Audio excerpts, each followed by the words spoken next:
சோக்கு மீன் சோக்கு பட்டு சேலையில உன்னை பார்த்தா எப்படி இது தெரியுமா? ரம்பா, ஊர்வசி, மேனகா எல்லாத்தையும் ஒன்னா மிக்ஸ் பண்ணி ஒரே கிளாஸ்ல ஊத்தி காக்டெயில் அடிக்க. ஐயோ, நம்ம தான் சரக்கு அடிக்குது இல்லையே, அப்படியே மகாலட்சுமி மாதிரி இருக்கிற மீன். ஆமா, என்ன மீன்? அன்னைக்கு ரொம்ப டல்லா இருந்த, இன்னைக்கு ஜாலியா இருக்கிற. இல்ல, என்னோட பிரச்சனை தீந்து போச்சு. அக்கா கல்யாணம் நடக்க போகுது. அம்மா ரொம்ப சந்தோஷமா இருக்காங்க. அப்படியா? நானும் ஹாப்பியா இருக்கிறேன் மீன். எப்படி மீன்? அதான் மாப்பிள்ளை வீட்டுக்காரங்க ஏதோ 10 சவரம் தாஸ்தி கேட்டாங்க, உங்க அப்பா அம்மாவெல்லாம் தூக்கு மாட்டின்னு தொங்கிடுவாங்க, அப்படி இப்படின்னு எதோ சொன்னீங்க மீன். எப்படி மீன் காசு காய்ச்சுது? இல்ல, நாங்க வணங்குற அந்த சாமி தான் எங்களுக்கு கொடுத்துச்சு. சாமியா? சாமி வந்து காசு குத்துச்சா? நம்ப முடியலையா? சாமியா குத்துது மீன். எனக்கு 4 வயசு இருக்கும்போது திருப்பரங்குன்றத்துல காது குத்தி பாண்டின்னு பேர் வச்சாரு எங்க அப்பா. அந்த காது குத்தின காசு கூட அந்த ஆளுக்கு இன்னும் கொடுக்கல எங்க அப்பா. மாசம் மாசம் லெட்டர் போட்டு கெஞ்சின்னுக்கிறான், குத்துறேன்னுக்கிறாரு. எனக்கு காது குத்துறிய மீன். ஆமா, சொல்லு எப்படி மீன் உனக்கு காசு வந்தது? அதான் சொல்றேனே, சாமி தான் கொடுத்ததுன்னு. சாமி கொடுத்ததா? சாமின்னா என்ன மீன்? எப்படி மீன் கொடுக்கான்? இல்லங்க, சில சமயம் மனுஷங்க ரூபத்துல சாமி வந்து கொடுக்கும். மனுஷ ரூபத்துல சாமி வந்து கொடுக்குமா? சரி, அந்த அட்ரஸ் கொடுத்து நான் பாத்துக்கிறேன். நான் கூட நிறைய பேருக்கு ஹெல்ப் பண்ணணும்னு நினைச்சுன்னுக்கிறேன் மீன். என்ன மீன், ஒண்ணுக்கு ஒன்னா பழகிட்டோம். இப்போ உன் வேலையெல்லாம் முடிஞ்ச உடனே என்கிட்ட வந்து யோசிக்கிற பத்தியா? அன்னைக்கு நீ கஷ்டப்பட்டேன்னு தெரிஞ்ச உடனே நான் என்ன மாதிரிலாம் ஆயுதுன்னு தெரியுமா? வீட்டுல பிள்ளைங்கள்லாம் வேற என்னென்ன அழுகுறேன்னு கேட்டுதுங்க. சோறு தண்ணி கூட இல்லாம இருந்துக்கிறேன் தெரியுமா? இட்லி மட்டும் தொண்டுங்கன்னு. மீன், நாம ஒரே ஊர் தானே மீன். உனக்கு என் மேல பாசமே இல்லையா மீன்? சொல்லு மீன், எப்படி வந்தே? சொன்னா புரிஞ்சுக்கோங்களேன், நானே உங்களுக்கு சொல்றேன். அதான் நானும் கேக்குறேன், நீயே சொல்ல. மீன், உனக்கு இந்த ஆஸ்பத்திரியில எவ்வளவு ஹெல்ப் பண்ணிக்கிறேன், ரொம்ப சிலுத்துக்கிற பத்தியா? சொல்லு மீனே. சரி, இங்க பாருங்க, நான் சொல்ற விஷயத்த யார்கிட்டயும் சொல்லக்கூடாது. சத்தியம் பண்ணுங்க. என்கிட்ட சொல்லிட்டியானா யார்கிட்டயும் சொல்ல மாட்டேன். சத்தியம் பண்ணுங்க. இது வரைக்கும் நான் பிறந்ததுல இருந்து யார்கிட்டயுமே சத்தியம் பண்ணி குத்ததில்ல மீனே. உனக்குதான், உனக்காக தான். எத்தனாவது சத்தியமோ எவங்கண்டா? சொல்லு மீனே. நம்ம ஹாஸ்பிட்டல்ல பெரியவர் ஒருத்தர் இருக்காருல்ல, பெருசு. அவர்தான் அன்னைக்கு எனக்கு ஆறுதல் சொல்லி, உனக்கு தேவையானது சவரம் தானே, அதை நான் கொடுக்கறேன்னு சொன்னாரு. அவரா கொடுத்தாரு? அவர்கிட்ட ஏதுமா விபதி தானே வச்சுக்கின்னு இருப்பாரு. இல்ல, அவரை நீங்க சாதாரணமா எடை போடாதீங்க. அவரு பெரிய மகான். டேபிள்ல இருந்த பேப்பர் வெயிட் இருக்குல்ல, பேப்பர் வெயிட், அதையே எனக்கு தங்கமாக்கி கொடுத்தாரு.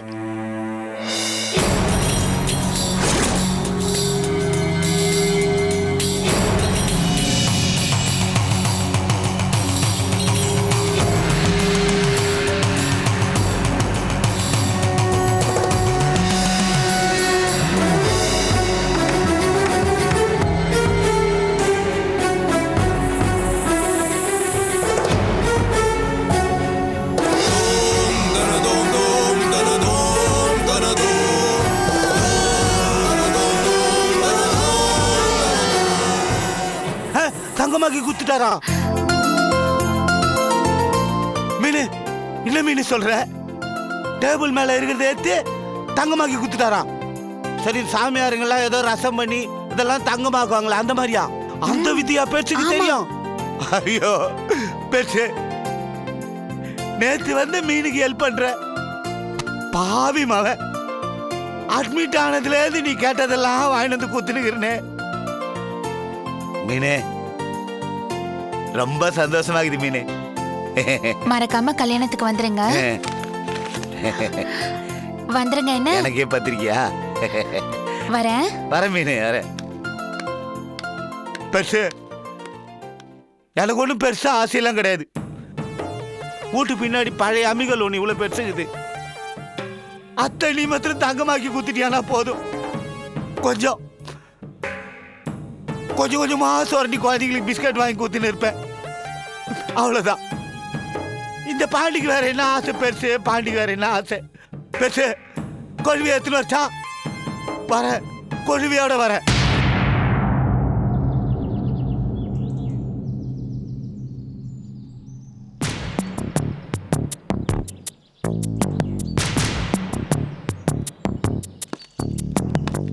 Sir good evening sir. Good evening. வாப்பா. என்ன சார் ஒரு வார்த்தை கூட சொல்லாம இந்த லெட்டரை கோயில் ஸ்டாஃப் கொண்டு வந்து கொடுத்ததும் எனக்கு ஒண்ணுமே புரியல. என்னை விட சின்சியரா வேலை செய்யறவங்க எவ்வளோ பேர் இருக்காங்க. அவங்களையெல்லாம் விட்டுட்டு என்ன போய் இதுக்கு? எவ்வளவோ பேர் இருக்காங்க. அவங்க எல்லாரையும் விட்டுட்டு ஒன்றை கோவில் எக்ஸிக்யூட்டிவ் கமிட்டி மெம்பராக போட்டிருக்கேன்னா அவங்ககிட்ட இல்லாத ஒரு விஷயம் உங்ககிட்ட இருக்குப்பா. உனக்கு தெரியாதுதா? என் பையன் ஆக்டிவாக இருந்த சமயம் கோவிலில் ஏகப்பட்ட தப்புகள், குளறுபடிகள் எல்லாம் நடந்திருக்கு. அதனால தான் முன்ன இருந்த கமிட்டியை மொத்தமாக கலைச்சிட்டு புதுசாக போடலான்னு முடிவெடுத்தேன். லிஸ்ட்டு ரெடி பண்ணி என்கிட்ட வந்தப்போ சடனாக உன் ஞாபகம் தான் எனக்கு வந்தது. அதான் உன் பேரையும் சேர்த்துட்டேன். முதல்ல உங்ககிட்ட ஒரு வார்த்தை கேட்கலாம்னு தான் நினச்சேன். ஆனால் நீ என் பையன் மாதிரி தானேப்பா. அதான் நானே முடிவு பண்ணிட்டேன். நாளைக்கு பிரதோஷம் கோயிலில் வந்து சைன் பண்ணிடு. என்ன? சரி சார். அப்புறம் என்ன விசேஷம்? என்னெல்லாம் போயிட்டுருக்கு? பெரிய விசேஷம்லாம் ஒன்றும் இல்லை சார். எல்லாம் ஆஸ் யூஷுவல் தான். கொஞ்ச நாள் முன்னாடி ஒரு சிவனடியார் சொன்னார்னு தஞ்சாவூர் பக்கத்தில் வல்லம்னு ஒரு மலை கோயில் இருக்கு.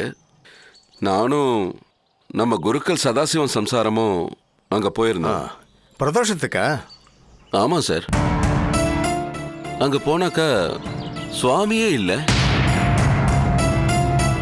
கோயிலெல்லாம் இடிஞ்சு போய் அப்படியே சிதிலமான நிலைமையில இருந்தது. மாமி ரொம்ப அப்செட் ஆயிட்டாங்க. எனக்கும் ஷாக்கா இருந்தது. அங்க போய் பூஜை பண்ணாக்க குருக்களை பத்தி நல்ல செய்தி கிடைக்கும்னு அந்த சிவனடியார் சொல்லிதான் நாங்கெல்லாம் அங்க போனோம். ஆனா அங்க போய் அந்த நிலைமையில இருக்கிற அந்த கோயிலை பார்த்ததுக்கு அப்புறம் என்னடா இப்படி ஆயிடுச்சேன்னு நினைச்சேன். கெட்ட சகனமா இதை ஃபீல் பண்ணி மாமி கஷ்டப்படுவாங்களேன்னு நினைச்சுக்கிட்டு இருந்தேன். பட் திடீர்னு மாமி அவங்களுக்குள்ள என்ன நடந்துச்சுன்னே தெரியல. கடவுள் கோயில்ல மட்டும் இல்ல எங்கும் நிறைஞ்சிருக்காருன்னு சொல்லி அங்கேயே பூஜை பண்ணாங்க. உண்மைதான்ப்பா. எல்லாராலையும் எல்லாத்தையும் உணர முடியாது. இப்போ கிரிவலத்தை எடுத்துக்கிய திருவண்ணாமலைக்கு லட்சக்கணக்கான பேர் ஒவ்வொரு பௌர்ணமிக்கும் போகிறாங்க. ஆனால் ஒரு சிலருக்கு மட்டும்தான் அங்கே இருக்கக்கூடிய சித்தர்களுடைய தரிசனம் கிடைக்குது. அது மாதிரி தான்ப்பா இதுவும். ஏதோ அந்த குடும்பத்துக்கு நல்லது நடந்தால் சரி. ஆமாம் சார். திரும்ப வரும்போதும் ரொம்ப வித்தியாசமான ஒரு அனுபவம் எங்களுக்கு கிடைச்சது. அந்த மலை கோயில்ல கிட்டத்தட்ட 1 மணி நேரத்துக்கும் மேல நாங்க இருந்தோம். அப்பெல்லாம் எங்க கண்ணில் படாத ஒரு பைத்தியம் நாங்க இறங்கி வரும்போது சூலாயுதம் மாதிரி ஒரு கம்ப கையில வச்சுக்கிட்டு ஓம் நமச்சிவாய ஓம் நமச்சிவாயன்னு எங்களை பார்த்து வெறி பிடிச்ச மாதிரி கத்துச்சு. அப்ப எங்களுக்கு எதுவுமே தோணல. ஏதோ பைத்தியம் நினைச்சு நாங்க இறங்கி வந்துட்டோம். ஏதோ ஒரு விஷயத்த எங்களுக்குள்ள மறைமுகமா உணர்த்துற மாதிரி இருந்துச்சு. இப்போ நீங்க சொன்னீங்களே அந்த திருவண்ணாமலை இன்சிடென்ட், அந்த மாதிரி. நீ சொல்றது கேட்குறப்போ என்னாலே அதை உணர முடியுதுப்பா. அந்த கோவில் எங்கே இருக்குன்னு சொன்ன? வல்லம் பக்கத்துல சார். கிட்டத்தட்ட 500 வருஷத்துக்கும் மேல பழமையான கோயில். அங்க போயிட்டு வந்ததுக்கு அப்புறம் அந்த மாதிரி செங்கல் கல்லை யூஸ் பண்ணி கோயில் கட்ட ஆரம்பிச்சது எந்த காலத்துல இருந்துன்னு இன்டர்நெட்ல பார்த்தேன். ராஜேந்திர சோழன் காலத்துல இருந்தே செங்கக்கல்லை யூஸ் பண்ணி கோயில் அரண்மனை எல்லாம் கட்டியிருக்காங்க. கடல்ல மூழ்கி போன பூம்புகார்ல அப்பவே ஒரு புத்த மடம் ஒண்ணு செங்கக்கல்லால கட்டப்பட்டிருந்ததா ஆராய்ச்சியாளர்கள் கண்டுபிடிச்சிருக்காங்க. சார், என்னமோ தெரியல, அங்க போயிட்டு வந்ததுக்கு அப்புறம் எந்த வேலை பண்ணிக்கிட்டு இருந்தாலும் சரி, யார்கிட்ட பேசிக்கிட்டு இருந்தாலும் சரி, டிஃபால்ட்டா அந்த கோயில் விஷயம் என்னையும் அறியாம வந்துகிட்டே இருக்கு சார். மகாதேவன், இப்ப புரியுதா உன்னை ஏன் நம்ம கோவிலுடைய எக்ஸிக்யூட்டிவ் கமிட்டி மெம்பரா போட்டிருக்கேன்னு? நீ சொல்றத கேட்குறப்போ எனக்கும் அந்த கோவிலுக்கு வரணும் போல் தோணுது. அடுத்த வாட்டி போகும்போது சொல்ல, நானும் வரேன். அவசியம் சொல்றேன் சார். அப்ப நான் கிளம்புறேன் சார். மறக்காதப்பா, நாளைக்கு வந்து சைன் பண்ணிடு. கண்டிப்பா சார், வரேன் சார்.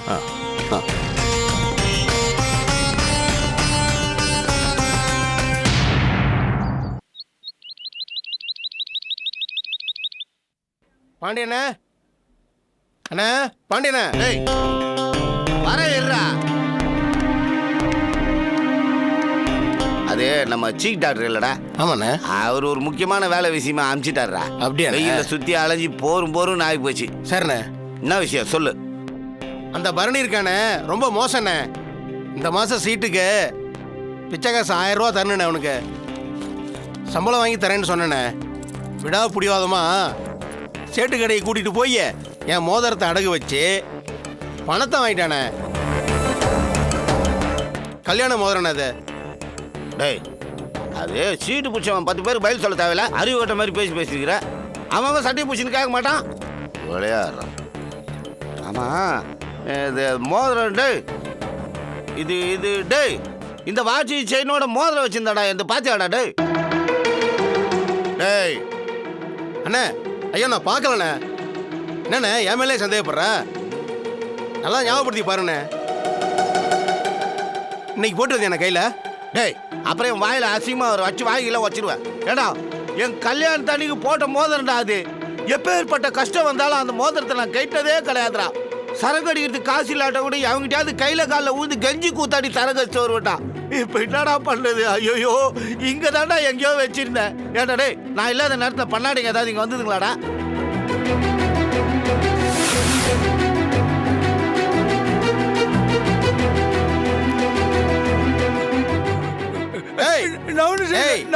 என்ன பண்ற? ஏய், இங்கெல்லாம் வரக்கூடாது. போடா. ஓம் நமச்சிவாய, ஓம் நமச்சிவாய, ஓம் நமச்சிவாய. அருளூர் சார்முகம் வந்தானா? வாசல் நின்னதை நான் பார்த்தனா? அருளூர் ஆறுமுகமா? ஆமாண்ணே. டேய் போடா, புடுறா அவனை. 4 கிராம் மோதிரம்டா. நல்லா பாத்தியா? பார்த்தனே, அவன் தானே. டேய் 4 கிராம்டா. 4 3 12,000 ரூபாய் ஆச்சுடா. எந்த பக்கம்டா போனா? இந்த பக்கம் தானே போனா. போடா, என் பொண்டாட்டி கொழுவி கால தூக்கி தலை மேல போட்டுருவாடா. போடா, எங்க இருக்கு?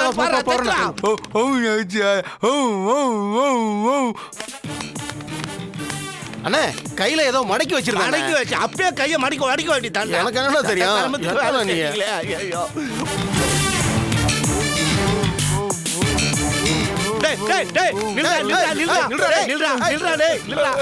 நான் நின்ன நீ அடிப்பேன். அடிக்க மாட்டேன். குத்துறா, அடிக்க மாட்டேன். நான் கொடுக்க மாட்டேன். அது என்று நமச்சிவாயா, சத்தம் போட்டு கேட்காத. சாப்பிட்டா கேளு. 4 கிராம்டா. வலி எனக்கு தாண்டா தெரியும். சாப்பிட்டா கேளுன்ற அவனை வாய வச்சிருவேன். டேய் ஓரடா புடுறா. டேய் புடுறா.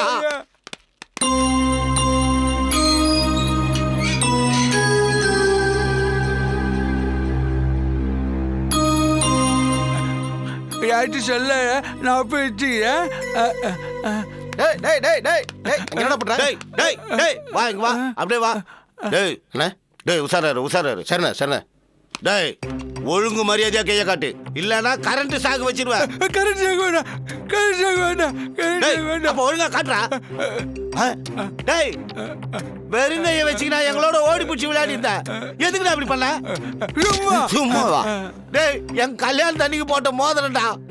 உன்கிட்ட இருந்து எப்படி உண்மை வர வைக்கணும்னு எனக்கு தெரியும்டா. டேய் இப்ப என்ன பண்றது? ஆஸ்பத்திரி மாடியில இருந்து கீழே ஊந்தி சாவுடா. புடிடா அவனை. டேய் டேய் நில்லுடா.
குழந்தை உள்ள நன்னா வெளிச்சமா இருக்கு, அங்க போய் உட்காந்து எழுதலாமோ? இல்ல பரவாயில்ல மாமா, நான் இங்க உட்காந்தே எழுதுறேன். இங்கதான் காத்து வருது. காஃபி சாப்பிடுங்க ஒண்ணா. குடுமா. நோக்கு ஏதாவது வேணுமா குழந்தை? எனக்கு ஒன்றும் வேண்டாம் மாமி.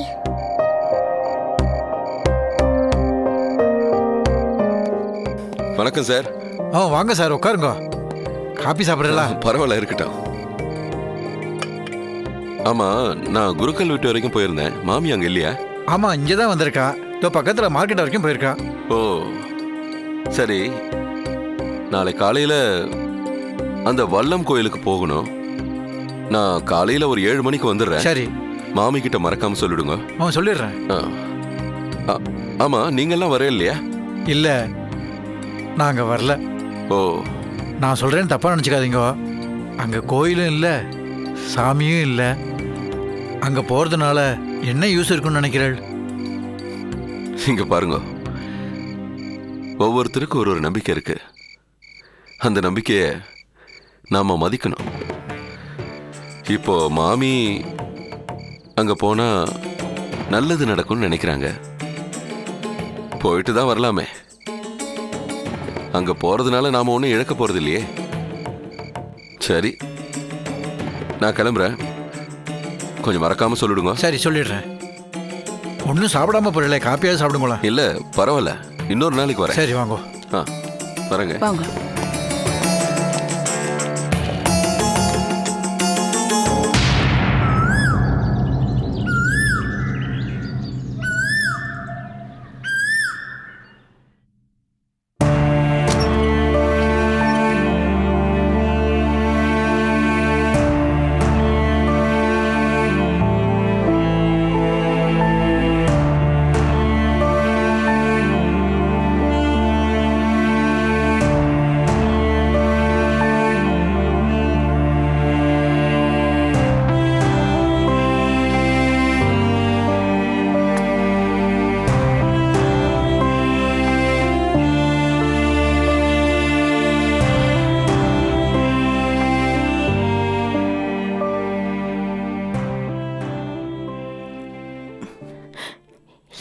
என்னங்க, இன்னைக்கு நம்ம கல்யாண நாள். கல்யாணம் ஆனதுல இருந்தே இத்தனை வருஷத்துல சந்தோஷமே இல்லாத ஒரு நாள்னா அது இன்னைக்குதான்.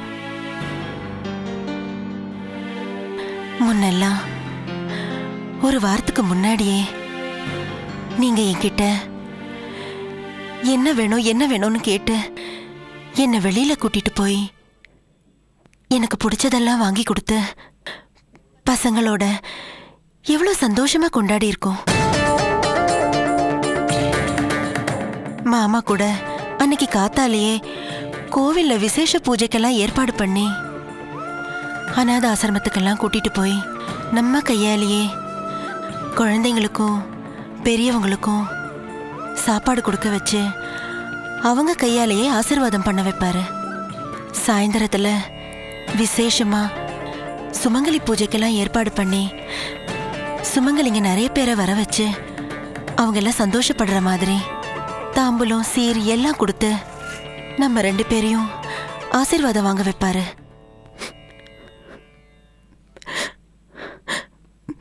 ஆனா இன்னைக்கு உங்களை இந்த நிலைமையில பார்க்கும்போது வழக்கமா நடக்கிற எதுவுமே நான் வேண்டான்னு மாமா கிட்ட சொல்லிட்டேன்.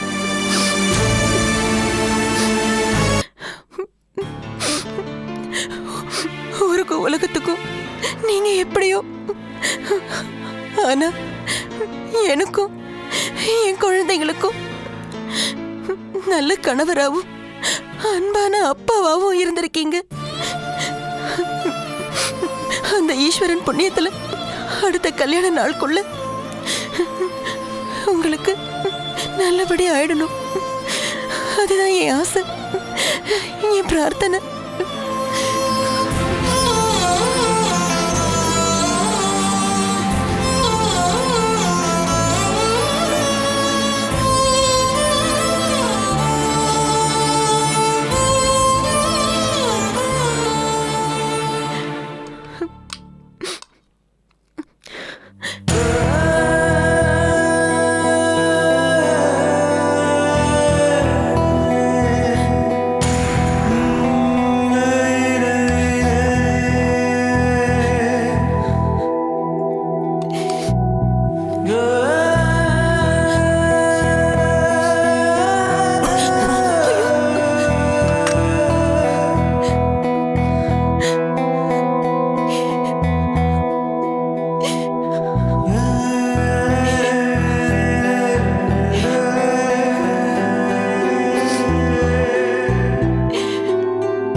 கையால எனக்கு குங்குமம் வச்சு விடுங்க.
இந்த சிவன் அவ்வளவு சக்தி வாய்ந்தவரா சார்? பின்ன சித்தரே சொல்லியிருக்காரு.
சுந்தரராஜன் சார், நீங்க போயிட்டே இருங்க, நான் வந்துடுறேன். Okay sir.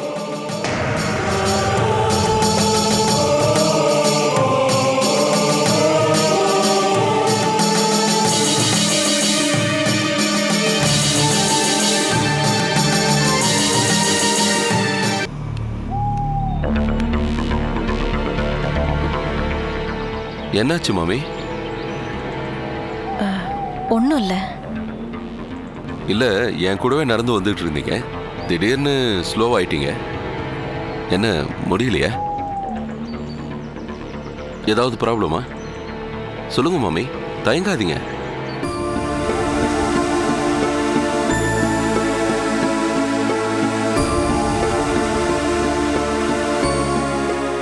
ஒன்றும் இல்லை, நாம் ரொம்ப பர்சனலாக ஒரு வேண்டுதல் விஷயமா கோவிலுக்கு வந்திருக்கோம்.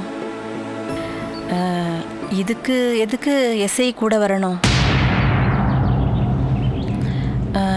அவர் கூட வர்றது என்னமோ தெரியலை, ரொம்ப சங்கடமா இருக்கு.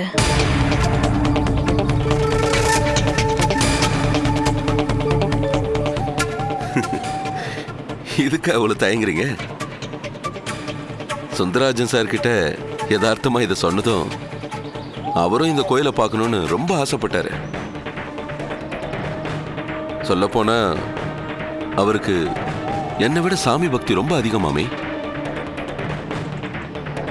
பைக்ல போறப்பவே ரோட்ல ஒரு பிளாட்ஃபார்ம் சாமியை விட மாட்டாரு.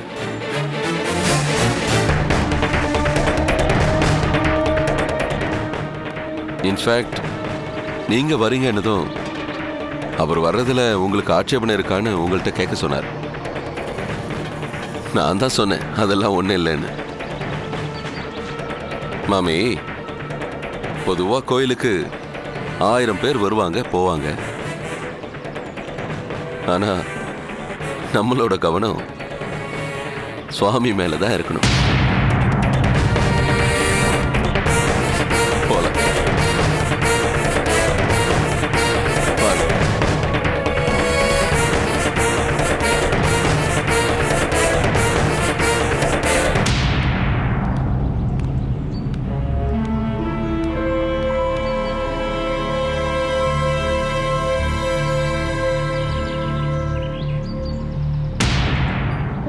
ஈஸ்வரா, அன்னைக்கு இங்க வந்தப்போ இடிஞ்சு கோவிலை பார்த்துட்டு வேதனையில மனசு நொறுங்கி போய் நின்னப்போ சர்வ ரூபத்துல காட்சி தந்து என் மனசை சாந்தப்படுத்தினேன்.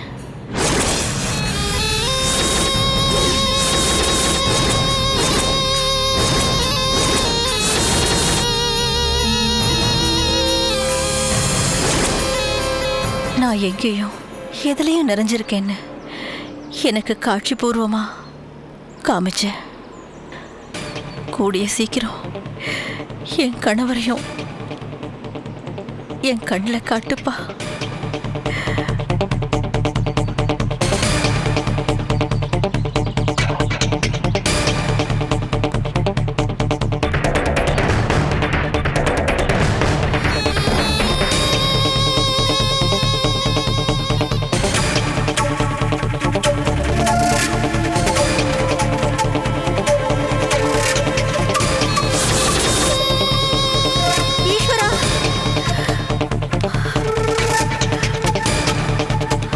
மாமி, மாமி என்னாச்சு?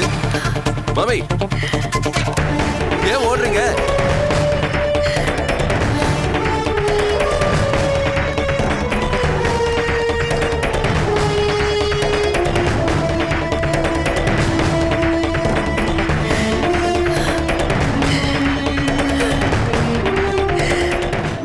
என்னாச்சு மாமி? ஏன் இவ்வளவு டென்ஷனா இருக்கீங்க? என்ன மாமி, அன்னைக்கு மாதிரி ஏதாவது உங்க பார்வையில தெரிஞ்சதா? ஈஸ்வரா, மாமி ப்ளீஸ் விஷயத்த சொல்லாம நீங்க பாட்டுக்கு இப்படி அழுதுகிட்டு இருந்தா நாங்க என்னன்னு எடுத்துக்கிறது?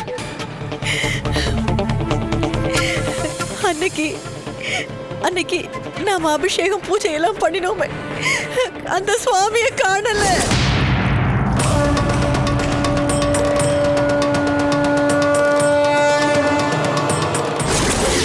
என்ன சொல்றீங்க?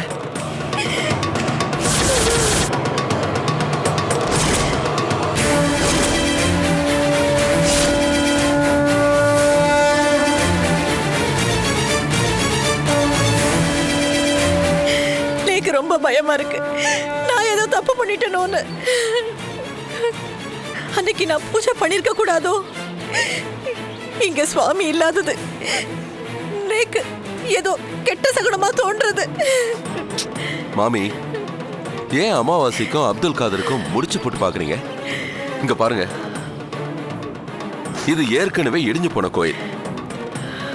இங்க இருந்த சாமி எல்லாத்தையும் எப்பவோ எடுத்து கீழே வச்சுட்டாங்க.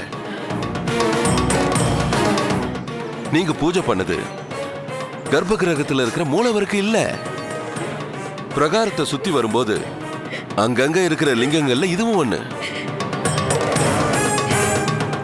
அது தொலைஞ்சு போனதுனால அது எப்படி உங்களுக்கு கெட்ட சகுனமா மாறிடும்? இங்க பாருங்க மாமி, இந்த மலையில யார் வரப்போறாங்க? யாராவது ஆடு மாடு மேய்க்கிறவங்க தான் வருவாங்க. அவங்க தான் யாராவது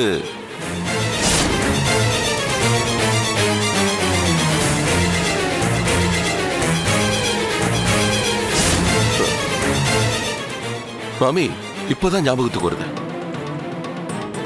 அன்னைக்கு கீழே போகும்போது ஒரு பைத்தியத்தை பார்த்தோம் இல்லையா? அதோட வேலையா தான் இருக்கும். மாமி நீங்க இங்கே இருங்க. சுந்தராஜன் சார், சொல்லுங்க சார். நீங்க அந்த பக்கமா போங்க. அங்க மலையில ஏதாவது லிங்கமோ இல்ல ஒரு பைத்தியத்தை பாத்தீங்கன்னா ஜஸ்ட் என்ன கூப்பிடுங்க. Come on quick. Okay, sir. நான் இந்த பக்கம் போய் பார்க்கறேன்.